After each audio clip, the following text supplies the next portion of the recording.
The words you're using when you talk to your clients are alarming them, causing them to leave sooner than they should, and is irrespective of the results of your campaign. Here's what I mean. Let's say you buy a brand new car and 2 weeks in, the dealership calls you and says, "Hey, I'm the mechanic working on your car. We're going to run a split test. You won't hear anything from us for 14 days, but when we call you, we'll have some action plans." What does that mean? Let's say you're the vice president of recruiting and HR and you employ an agency to get more employees interested in working for you.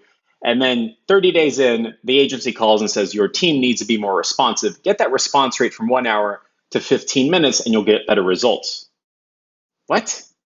Let's say you're in charge of the overnight urgent care, you're the nurse on staff, and out of nowhere you get a call saying, "Hey, your cost per wire and cost per dial pad for your machines is too high, and we're going to find cheaper parts." What? Do you see what I mean? The language you use, agency to agency, is alarming the clients when it's totally unnecessary.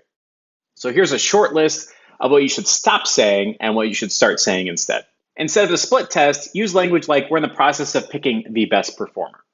Instead of saying the leads are too expensive, you should be saying, "We're in the process of picking the best performing ad." Instead of no-show rate, you should be saying, "We disqualified a bunch of people before they even came in."